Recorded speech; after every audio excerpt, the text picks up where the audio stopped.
రామ గొప్పన రామనామం గొప్పన తెలుసుకోవాలంటే మన ఈ ఇతిహాస కథ వినాల్సిందే.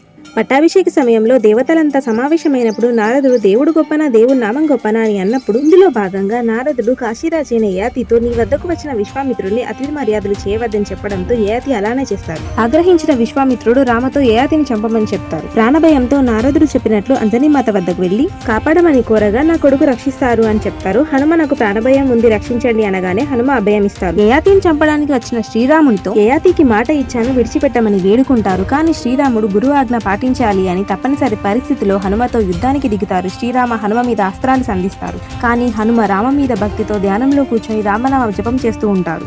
ఏ అస్త్రాలు కూడా హనుమని ఏమీ చేయవు. చివరికి రామబాణం సంధించిన హనుమకి ఏమీ కాదు. కారణం ఏంటంటే ఆయన ధ్యానంలో రామనామ జపం చేస్తున్నారు. రామనామానికి అంతటి శక్తి ఉంది. నిజానికి రామ హనుమల యుద్ధం జరగలేదు. ఈ ఇతిహాస కథ ద్వారా మనం రామ బాణం కంటే రామనామం గొప్పదని గ్రహించాలి. జై శ్రీరామ్.